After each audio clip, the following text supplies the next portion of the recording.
So guys, দুপুরে তো বললাম আজকে আমার হাজবেন্ডের জন্মদিন।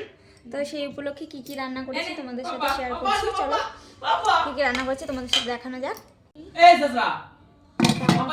মারা হয়েছে এই যে আলু, এই বিরিয়ানি। চালটা আজকে ভালো ছিল না, বেশি মোটা, বুঝতে পারিনি।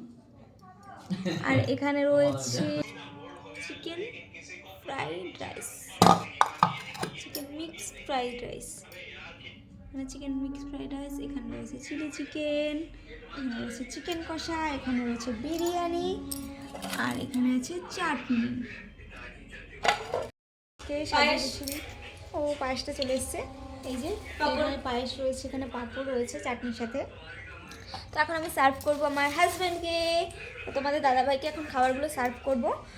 তো তোমাদের সাথে বলেছিলাম নেক্সট ভিডিওতে বলবো তোমাদের দাদা ভাইয়ের দাঁতটা কীভাবে ভেঙেছে। তো একটু খাবারগুলো দেখাতে দেখাতে তোমাদের সাথে সেই কথাগুলো শেয়ার করি। তো আমাদের তখন প্রথম বিয়ে হয়েছে, আর মানে প্রথম দিন বিয়ে হয়েছে, যেদিন বিয়ে হয়েছে তার পরের দিনই উনি গেছে ক্রিকেট খেলতে, আর ওখানে গিয়ে বল লেগে দাঁতটা ভেঙে গেছে। তারপর থেকে ও দাঁত পোকলা হয়ে গেছে। আর এদিকে তো আমার বর দেখো খাওয়ার জন্য ব্যস্ত হয়ে পড়েছে, আর আমি বলছি দাঁড়াও ভিডিও করে নিই, ভিডিওটা আগে, তোমার খাবারটা ইম্পর্টেন্ট না, আমার ভিডিওটা আগে ইম্পর্টেন্ট। তো আগে ভিডিও বানাবো তারপরে তুমি খাবে। তো দেখো মানে ওয়েট করছে খাওয়ার জন্য। ও আর হচ্ছে আমার হাজব্যান্ডের কিন্তু 28 বছর পার করে 29 বছরে পা দিল, তাই তো।